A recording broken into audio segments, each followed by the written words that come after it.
They didn't believe my true horror story until the attic door slammed.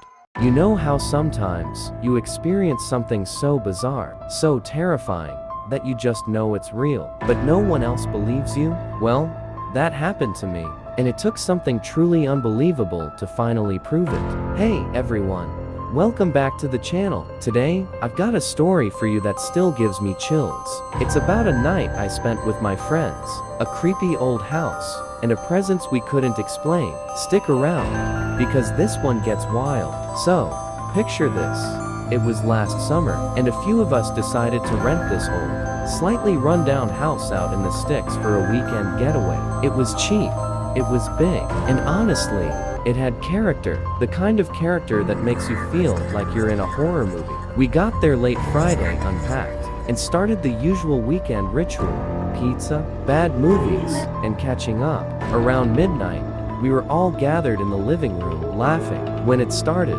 Now, what I'm about to tell you, my friends thought I was making it up. They were like, "Dude, you're just tired," or "the house is settling." But here's the thing, it wasn't the house settling. It was a distinct, rhythmic tapping coming from inside the walls. Tap, tap, tap.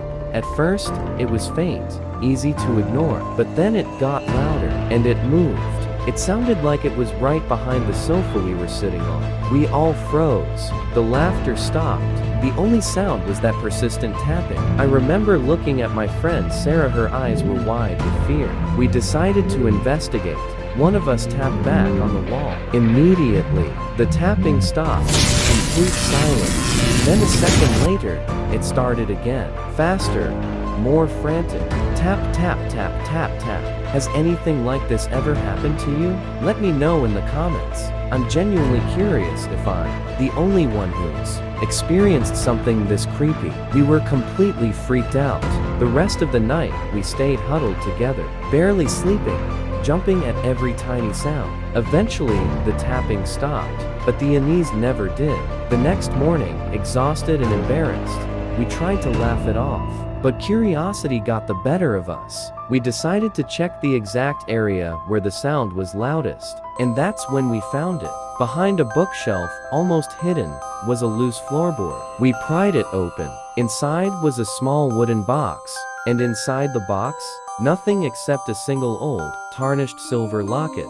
But the strangest part, etched on the inside of the lid, was a tiny, perfectly drawn spider. And that's when it got really weird. Sarah suddenly gasped. She said she recognized it. Her great-aunt used to tell stories about a spirit in her childhood home, a spirit that communicated by tapping and was associated with spiders. Suddenly, everything made sense. The tapping, the hidden box, the locket, the spider. It didn't feel like a random haunting anymore. It felt like a story that was trying to be told. My friends finally believed me. We felt this strange mix of fear and respect. Carefully, we put everything back exactly as we found it, closed the floorboard, and left that house feeling like we had stumbled into something far bigger than a simple weekend trip. We never went back. So what do you think? Was it a spirit, a prank, or just an incredibly strange coincidence? Tell me your theory in the comments. And if you enjoyed this story and want more creepy real-life tales, make sure to like and subscribe. Thanks so much for watching, it really means a lot. Stay safe out there, and I'll see you in the next video.